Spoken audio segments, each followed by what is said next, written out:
Well, several of you have noticed that I have, in the last month or so, been very interested in Spanish. After spending a month in Spain with my wife, I realized that after 30 years of marriage, I don't know almost any Spanish.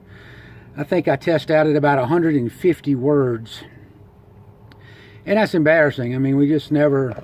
I don't think Miss Olga's got the patience to teach a learning disabled adult Spanish, and between raising kids and being a trooper, being a business person, and all the other stuff we had in life, I never really focused on it. So I really started focusing on it the last 2 weeks, and I decided that the best way for me to learn language is go ahead and do an immersion course. Olga wanted to go with me on this, but I decided against it. So in a few weeks, I'm going to go and I'm going to spend a month in Medellin, Colombia. It's taken a couple weeks to get everything set up. The children are coming in and they're going to telecommute. Luckily, I'm very fortunate. My kids are, not only are they all bilingual, some even speak Arabic, and Japanese and Portuguese. They got in a position there where they can come in and telecommute so they can stay with Olga.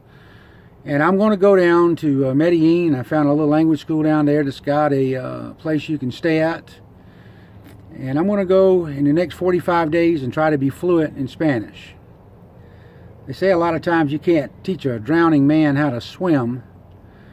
And I don't know. I saw a lot of dads throw kids in the river when I was a kid. Just hold them up enough to where they begin to swim and become water safe. And maybe my 150 words, 160 words that I know can help me do that. So kind of stay tuned. I think I might do a video blog every day when I get down there and show y'all some things I'm getting ready that I'm doing to prepare for it. Parents, if you got kids that are doing Spanish, I would highly recommend, or any language, there's a free app called Duolingo. And it's an app on your iPhone and Android.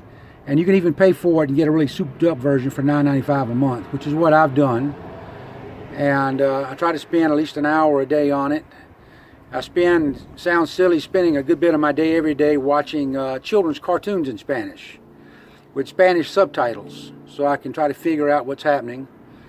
And it's going to be an interesting journey. I hope y'all find it interesting. But I noticed when my wife and I made this long trip, a lot of stuff just kind of blurred together, and we couldn't remember what happened where and where we were at when we did this. So I think when I get down to Colombia every day, I'm going to post a quick 2 to 3 minute YouTube video about, I guess, a fat boy gringo trying to learn Spanish in Medellin. And so that's more about what I've been up to. And just stay tuned and see what I do. If you want to keep up with what I'm doing, you can hit the subscribe button on the YouTube and you can follow me. And it'll give you a little notice every time I update. I'll try to keep everything under 4 minutes. I'll talk to you later. Wish me luck.